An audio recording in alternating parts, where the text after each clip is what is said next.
Wakal hena kanjin basu tauri, matha sabasu hairi. Koidana langdana, nungaina leiramba nupado. Anamba matamda nungsuk nungzanana leire. Nungsiba hairuba thamoidu chaina phauri.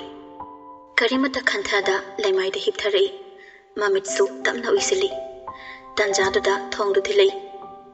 Ibungo, Daniel, say, thong siang ta hang, ipawa haige.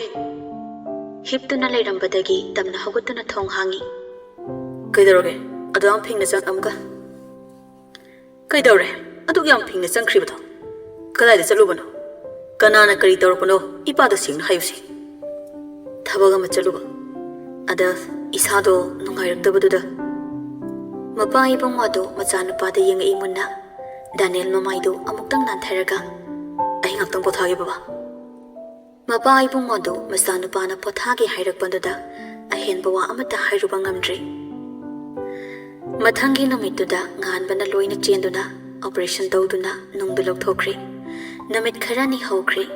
Namito nungsi phi saringai. Lahi taha taha chensalai. Bam! Nungsi dab-dabna. Nong taso ingna tapna la uba nangbo. Akoy opagi lam khangi. Hausik ta salurasi. Mama do masa hanagum thabak suba chatpadong na phadri. Adubu mama nabigi aduk yamna nungai bumuttu thugaiduna kona sasi haiba ngamdri. Mayumda uleiramgadra. Aina hangabane Sunday yumda lei hai. Hausik ta salurasi hairo. Chaladoine. Ai iruluragane keraga laage. Nangsu loisilamo. Kari da chatoiba. Ai gari masa puthorage. Hoi.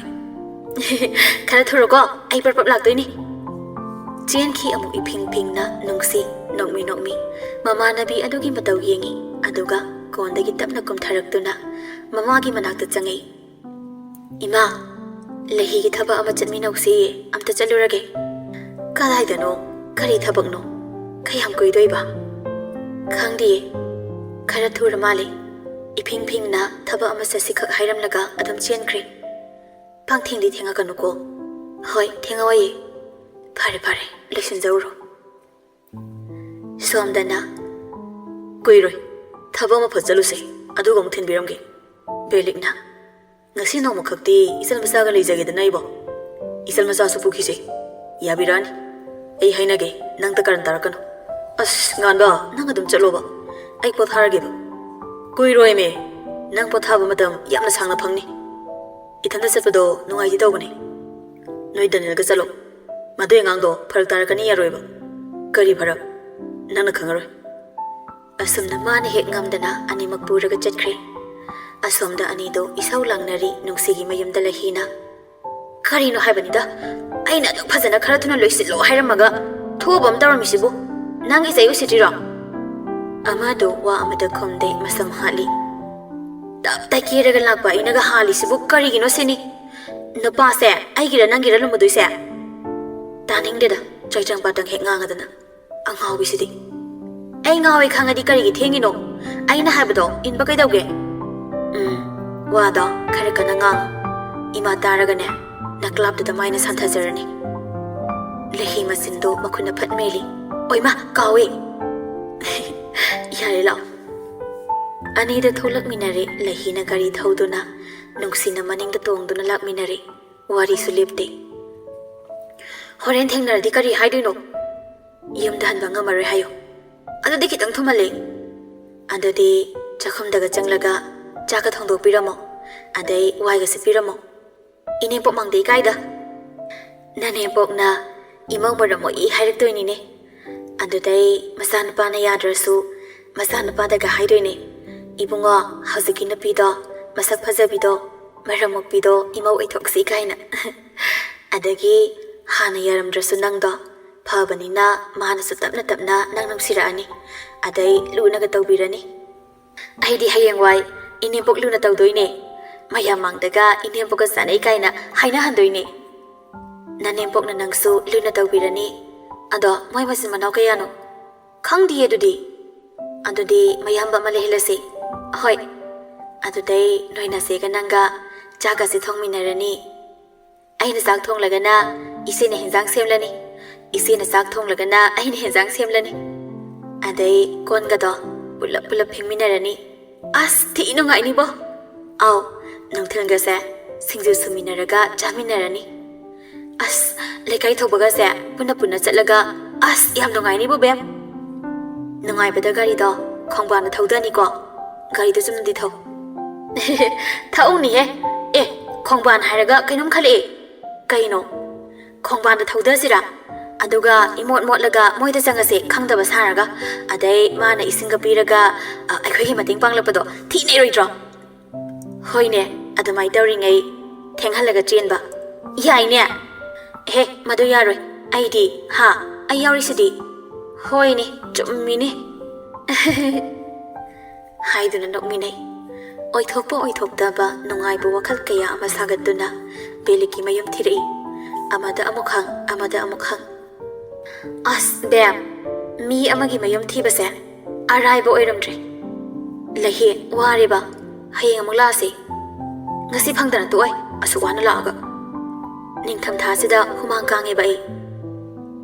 Mayum to pai krabar khangthi. Namita ki bana hani ko. Lahi na anam kan mandana, usinna sinna mayum to phawdi phangle. Lahi minog amaga sunogle. Mamay ngang sangang baduda. Tabli sangli sumang dalib tuna. Bam, aibu pakat kum tawini. Irang adam pharaga kaigi pakat ba. As kamla ga tak nigli eba. Ayum da phazin biyo. Yingning de ko mi mayum sida. Yum da halasira. Asuwana laaga. Khangde pakat le. Kem tawri ibani suri sidi. Amda ko. Hoy. Mi leibra. Yum sibo mi leibra. Ta dini. Mi leibra. Kana lege lahi thong da munna yengi aduga tabli mangol ka khatuna thong manak da jangsili ure so londuna leibado nupi ani do yengni lahi thamoi mase thokna kai bazani asuwana la aga hairamaga makada makhong sangna tingthoktuna phapthaki iyari se kapano yumsu khangabani na adam lakpa yarani ngamaroi jo danja da thonganda gari khamki Ikui dana mabung majil anidu changai. Nupi anidu gi phibam duda ngak na belik chap lepi. Lahi ikhang khang na phuk hawali. Nungsi su ngak ni yengi. Makhoi anina yenglakli bado belik na pairiba isal masagi khudang dudani. Madudagi isal masagi mamai duda yengi. Sunglass tuma uplaga lepli banupi masa sibu ubada lahi karino matawkri. Isal masagi masaksi ka ama hena nungsi. Taibang mapuna laknagi yaw na laknaribra natraga mabu nungsiba mi masing yamhangi khanap thawrang libra masamdo yamna sangi parap tawraga mamai koida naraga bisumsu muksukmui karim taisinde kana lahiwa amata nganglakidri nungsina yum mama mabungna wari sarakpaduda isal masado mabungda yengkhatuna kanano tamo isal masa Nang imong da jango tamo milai se wari sakhi ko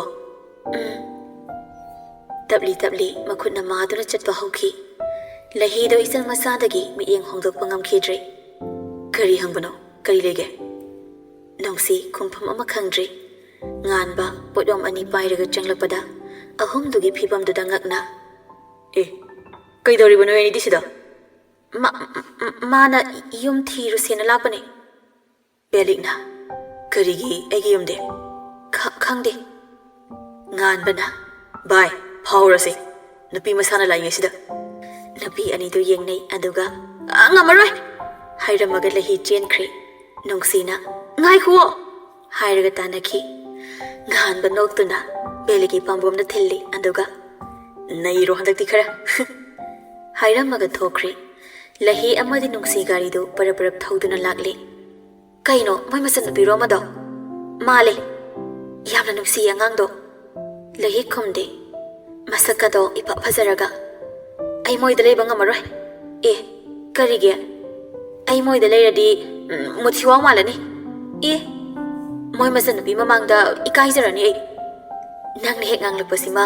Natay zaba amte ngang te. Dabe rik su pazay. Masan na piso pazay. Pazani. Nungsi na bu yeng laba atiba mata layroy. Nang bu nungsi draba phana phazarasu rasi yaude pakte hekta hayaktoy ni. Aina haining lise ꯑꯩꯅ ꯌꯦꯡꯂꯤꯕ ꯃꯤꯠꯌꯦꯡ ꯑꯗꯨꯒꯤ ꯃꯈꯥ ꯄꯣꯜꯂꯤꯁꯤꯅꯤ ꯐꯖꯕ ꯐꯖꯗꯕ ꯍꯥꯏꯕꯁꯤ ꯈꯪꯗꯦꯗ ꯑꯩ ꯋꯥꯔꯤ ꯁꯥꯅ ꯁꯥꯅ ꯒꯥꯔꯤ ꯊꯧꯔꯤ ꯂꯩꯍꯤꯅ ꯅꯣꯏ ꯏꯃꯥꯅ ꯊꯦꯡꯂꯛꯄꯒꯤ ꯃꯔꯝ ꯍꯪꯕꯗ ꯅꯪ ꯀꯔꯤ ꯍꯥꯏꯗꯧꯔꯤ ꯃꯤ ꯉꯥꯏꯔꯒ ꯂꯩꯔꯨꯏꯅꯤ ꯍꯥꯏꯒꯦ ꯍꯣꯏ ꯑꯗꯨꯃꯥꯏ ꯍꯥꯏꯔꯣ ꯅꯪꯗꯤ ꯀꯔꯤ ꯍꯥꯏꯔꯒ ꯊꯣꯛꯂꯛꯏꯅꯣ ꯅꯨꯄꯥ ꯂꯨꯝꯃꯨꯒꯦ ꯍꯥꯏꯔꯝꯕꯅꯤ ꯁꯥꯕꯁ ꯑꯗꯨꯅꯤꯗꯅ ꯁꯣꯝꯗ ꯉꯥꯟꯕ ꯒꯥꯔꯤ ꯊꯧꯔꯤꯉꯩ ꯀꯣꯜ ꯑꯃ ꯂꯥꯛꯏ ꯄꯥꯏꯈꯠꯂꯤ ꯅꯨꯄꯤ ꯑꯃꯒꯤ ꯈꯣꯟꯖꯦꯜꯗ ꯍꯦꯜꯂꯣ ꯀꯔꯤ ꯂꯩꯔꯦ ꯀꯣꯐꯤ ꯑꯃꯇꯪ ꯊꯛꯃꯤꯟꯅꯁꯦ ꯊꯕꯛ ꯆꯤꯟꯕꯩꯅꯦ ꯅꯪꯅ ꯁꯪꯕ ꯃꯇꯝ ꯍꯥꯏꯔꯛꯑꯣ ꯄꯨꯟꯈꯤꯗꯕꯁꯨ ꯀꯨꯏꯔꯦ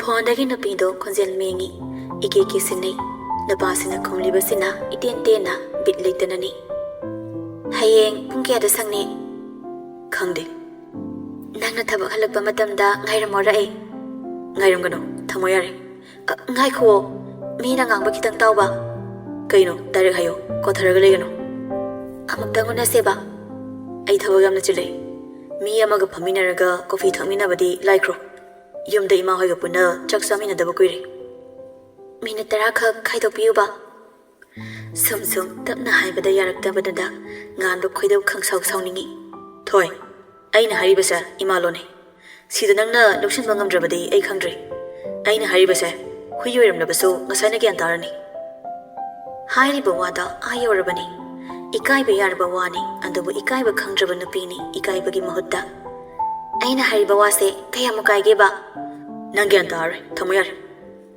ꯀꯣꯜꯗꯣ ꯃꯥꯅ ꯑꯣꯏꯅ ꯀꯛꯂꯦ ꯑꯗꯨꯒ ꯏꯁꯥꯎ ꯁꯥꯎꯅ ꯃꯌꯨꯝꯗ ꯍꯜꯂꯛꯏ ꯃꯌꯨꯝ ꯌꯧꯕꯒ ꯏꯃꯨꯡꯗ ꯆꯪꯂꯛꯄꯗ ꯇꯥꯟ ꯈ꯭ꯋꯥꯏꯗꯩ ꯆꯥꯗꯕ ꯔꯤꯆꯥꯔꯗ ꯂꯩꯔꯝꯃꯤ ꯀꯩ ꯁꯦꯝꯍꯧꯒꯦ ꯗꯗꯥ ꯉꯥꯟꯕ ꯈꯨꯝꯗꯦ ꯀꯩꯗꯧꯔꯒꯦ ꯗꯗꯥ ꯀꯩ ꯁꯦꯝꯍꯧꯒꯦꯕ ꯉꯥꯟꯕ ꯃꯁꯤꯡ ꯐꯨꯗꯣꯛꯇꯨꯅ ꯂꯧꯔꯛꯏ ꯆꯠꯂꯣ ꯌꯦꯡꯅꯤꯡꯗ꯭ꯔꯦ ꯑꯩꯉꯣꯟꯗ ꯀꯅꯥꯝ ꯀꯧꯔꯛꯀꯅꯣ ꯉꯁꯤꯒꯤ ꯑꯩꯒꯤ ꯅꯥꯛꯇ ꯀꯅꯥꯝ ꯆꯪꯉꯛꯀꯅꯣ ꯔꯤꯆꯥꯔꯗ ꯈꯪꯄ꯭ꯔꯦꯛ ꯈꯪꯅ ꯂꯩꯍꯧꯔꯦ ꯑꯃꯗꯣ ꯃꯁꯤꯡ ꯐꯨꯗꯣꯛꯇꯨꯅ ꯊꯣꯡꯗꯣ ꯃꯈꯣꯜ ꯊꯣꯛꯅ ꯂꯣꯟꯁꯤꯜꯂꯤ ꯑꯗꯨꯒ ꯃꯐꯤ ꯍꯣꯡꯗꯣꯛꯇꯨꯅ ꯋꯥꯁꯔꯨꯝ ꯆꯪꯈꯤ ꯃꯇꯝ ꯈꯔ ꯑꯃꯁꯨ ꯍꯧꯈ꯭ꯔꯦ ꯅꯣꯡꯃ ꯁꯨꯇꯤꯡ ꯑꯃꯈꯛ ꯆꯠꯂꯨꯔꯒ ꯅꯨꯡꯗꯥꯡ ꯋꯥꯏꯔꯝ ꯄꯨꯡ 4 ꯑꯗꯨꯋꯥꯏꯗ ꯍꯜꯂꯛꯄꯅꯤ ꯕꯦꯂꯤꯛꯁꯨ ꯌꯥꯎꯗꯦ ꯃꯊꯟꯇꯅꯤ ꯃꯁꯥꯗꯣ ꯆꯣꯛꯊꯕꯗꯨꯗ ꯀꯦꯐꯦ ꯑꯃꯗ ꯆꯪꯗꯨꯅ ꯀꯣꯐꯤ ꯑꯃ ꯑꯣꯔꯗꯔ ꯇꯧꯏ ꯑꯗꯨꯒ ꯉꯥꯏꯗꯨꯅ ꯂꯩ ꯀꯨꯏꯗꯦ ꯀꯣꯐꯤꯗꯨ ꯄꯨꯊꯣꯔꯛꯄꯒ ꯃꯁꯥꯗꯣ ꯆꯣꯛꯊꯕ ꯐꯅꯕ ꯃꯇꯝ ꯈꯔ ꯂꯧꯔꯒ ꯀꯣꯐꯤꯗꯨ ꯊꯛꯏ ꯐꯣꯟꯗꯨ ꯃꯦꯠꯂꯤ ꯑꯗꯨꯝꯅ ꯃꯤꯅꯤꯠ 10ꯃꯨꯛ ꯆꯪꯅ ꯊꯛꯂꯕ ꯃꯇꯨꯡ ꯕꯤꯜ ꯄꯤꯔꯝꯂꯕ ꯃꯇꯨꯡ ꯍꯜꯂꯛꯂꯦ ꯇꯟꯖꯥꯗꯨꯗ ꯃꯃꯥꯒꯤ ꯀꯣꯜ ꯂꯥꯛꯏ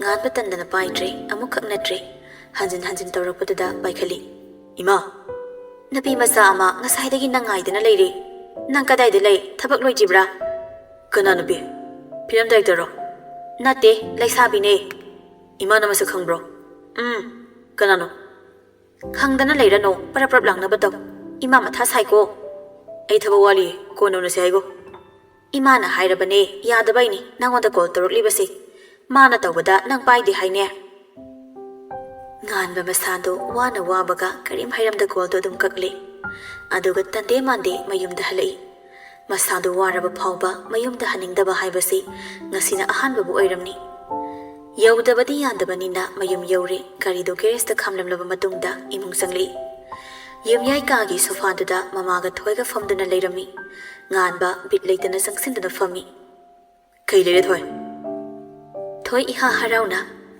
ꯑꯃꯨꯛꯇ ꯎꯅꯁꯤ ꯍꯥꯏꯕꯁꯨ ꯅꯪꯅ ꯌꯥꯗꯦ ꯁꯪꯉꯦꯒ ꯁꯪꯗꯦꯒ ꯇꯧꯔꯒ ꯂꯩꯕꯗꯨꯗ ꯑꯩꯅ ꯍꯦꯛꯇ ꯂꯥꯛꯂꯒ ꯅꯪ ꯉꯥꯏꯔꯕ ꯀꯩ ꯍꯥꯏꯗꯧꯅꯣ ꯍꯥꯏꯔꯒ ꯍꯜꯂꯣ ꯃꯝꯈ꯭ꯔꯦ ꯃꯝꯂꯒ ꯀꯩꯗꯧꯔꯒꯦ ꯍꯥꯏꯁꯦ ꯋꯥꯔꯤ ꯐꯖꯅ ꯁꯥꯟꯅꯔꯣ ꯊꯕꯥꯗꯣ ꯃꯆꯥꯅꯨꯄꯥ ꯄꯥꯈꯪ ꯑꯁꯤꯒ ꯅꯨꯄꯤ ꯂꯩꯁꯥꯕꯤꯁꯤꯒ ꯃꯣꯏ ꯑꯅꯤꯈꯛ ꯊꯝꯂꯝꯂꯒ ꯆꯠꯈꯤꯕ ꯉꯝꯗꯦ ꯅꯨꯄꯤꯁꯤ ꯀꯌꯥꯃꯨꯛ ꯌꯥꯝꯅ ꯉꯝꯕ ꯅꯨꯄꯤꯅꯣ ꯍꯥꯏꯕ ꯃꯥ ꯉꯁꯥꯏꯅ ꯈꯪꯈ꯭ꯔꯕꯅꯤ ꯃꯆꯥꯅꯨꯄꯥꯁꯤꯅ ꯀꯌꯥ ꯍꯩꯅꯕ ꯑꯣꯏꯗꯦ ꯍꯥꯏꯕꯁꯤꯃꯁꯨ ꯃꯥ ꯂꯝꯁꯤꯟꯕ ꯉꯝꯃꯤ ꯃꯥꯒꯤ ꯃꯆꯥꯅꯨꯄꯥꯁꯦ ꯃꯥꯒꯤ ꯊꯋꯥꯏꯅꯤ ꯃꯆꯥꯅꯨꯄꯥ ꯁꯣꯛꯄ ꯌꯥꯕ ꯅꯠꯇꯦ ꯃꯆꯥꯅꯨꯄꯥꯁꯤꯗ ꯍꯦꯛ ꯍꯦꯟꯖꯤꯜꯂꯛꯄꯗ ꯃꯁꯝ ꯐꯣꯏꯒꯦ ꯍꯥꯏꯅ ꯉꯥꯏꯗꯨꯅ ꯂꯩꯔꯕꯅꯤ ꯑꯩꯒ ꯏꯁꯩ ꯑꯃꯇꯪ ꯀꯨꯝꯃꯤꯟꯅꯁꯤ ꯍꯧꯖꯤꯛꯀꯤꯗꯤ ꯑꯩ ꯁꯦꯗꯨꯜ ꯍꯥꯡꯗꯦ ꯅꯪꯅ ꯁꯪꯕ ꯃꯇꯝꯗ ꯍꯦꯛꯇ ꯌꯥꯏ ꯑꯩꯒꯤꯗꯤ ꯅꯪꯒꯕꯨ ꯀꯨꯝꯃꯗꯤ ꯌꯥꯔꯦ ꯑꯩꯉꯣꯟꯗꯒꯤ ꯍꯦꯟꯕ ꯍꯤꯔꯣ ꯃꯌꯥꯝ ꯑꯃ ꯂꯩꯔꯤ ꯑꯇꯣꯞꯄ ꯊꯤꯌꯨꯗꯅ ꯃꯉꯥꯜꯁꯨ ꯑꯗꯨꯝ ꯌꯥꯕꯅꯤ ꯍꯣꯏ ꯃꯣꯏ ꯃꯁꯛ ꯐꯖꯗꯦ ꯍꯥꯏꯕ ꯅꯠꯇꯦ ꯋꯥꯡ ꯆꯥꯎꯔꯗꯅ ꯃꯁꯛ ꯐꯖꯩ ꯃꯤꯅꯁꯨ ꯌꯥꯝꯅ ꯄꯥꯝꯅꯩ ꯑꯗꯨꯗ ꯑꯩꯅ ꯅꯪꯒ ꯀꯨꯝꯃꯤꯟꯅꯅꯤꯡꯕ ꯑꯩ ꯌꯥꯔꯦ ꯍꯥꯏꯅ ꯂꯧꯔꯒꯦꯀꯣ ꯊꯣꯏ ꯑꯩ ꯌꯦꯁ ꯍꯥꯏꯕꯃꯛꯇꯤ ꯍꯥꯏꯈꯤꯔꯣꯏꯒꯦ ꯃꯔꯝꯗꯤ ꯑꯩ ꯊꯕꯛ ꯈꯔ ꯆꯤꯜꯂꯤ ꯍꯟꯗꯛꯇꯤ 6 days ka khaidokpa yaroidro hojiki oina yaroi ahin natradi yade haragana matam khar ngairo aduga nana athuba pamagana atopom yo yari swaida losilase thoi namitari yumda hanaba toro ima baba bakhalamani wasi jab hekta nganglakpaduda wangang phamga khangdri thoi hawalei hoi hankrage adudi gari purupra natraga karana thilame gari puri mangtharo ai tungdainarage yum yobu phana nungsidrabasu hainadrabasu ma napibu yamna respect tawi napi masa mathanda thadoktuna mana potharaga lehoba haibado ma pothaba ngamoi nganba sanate asumna thoidu nganba na matungda inaduna mayum phauba tekta gaida thiluri aduga mayum yorokpada masadu poptare phamungda hipduna magi bemda call tawi hello nganba waba khangpha pharabagum nafet tawki ai hale shooting loiraga yum halakpagi lambida coffee am thakle aduga yum halakpada thoile rame waring hek sanaraga thengzilakpaduda thinbiyure amu hojikna phamungda hippi pothara giranda pothadoine nanga wari saraga adu nang dingasigi kari tawraba kem tawdeda ngasai dada call thamkhra matungda phi sare adai pung 3:30 da kaithil masada thoklaga bora jarure adai halaga thabakai ka tawre adai duga muk thare aduga chak thongi tawri bora do yumda horga chaba kaidoba e adu natrasto dada da harbi yaina aina dum thilasu yai bora do gya hoi dinarabanina adum haina ba yaina yadro khangde nupanaga yamlaknabro leisabini kaina handaki wahangdudi nungsi maram chade ikairi khumaraidro laknare kanana masaka khangde kamai langnareba swai deira kai deino kaiming kawi kain hangi wari liro kariba ngasai nupana laknarapado as liro wari libaga haitida liningdradi phare haitabaine haise thajada male fazana lida yade haiba leiti nai nawanda kamai tawki haibado liu haiba khangni haise lirage bora charuraga halakpagi lambidani pakhang masa mari khak bike ani da thauduna inare lisabi soidero noibo amana amu masak phajabi ani noidani ni haise aigi ming result noigidi amana masaka se rasina thokdat pini abda haigalaga yengaudana Panik angang wasipi nang onda ni haise hais kaino bai mana pungun pioi jalo result atu haidu na amu ai sakse amutang yenguda ningam jari ko amu khana ugi phangkhidam su yai yom dadi adum inazaragi adubo ming dadi hairodana ani do sukhum he khomde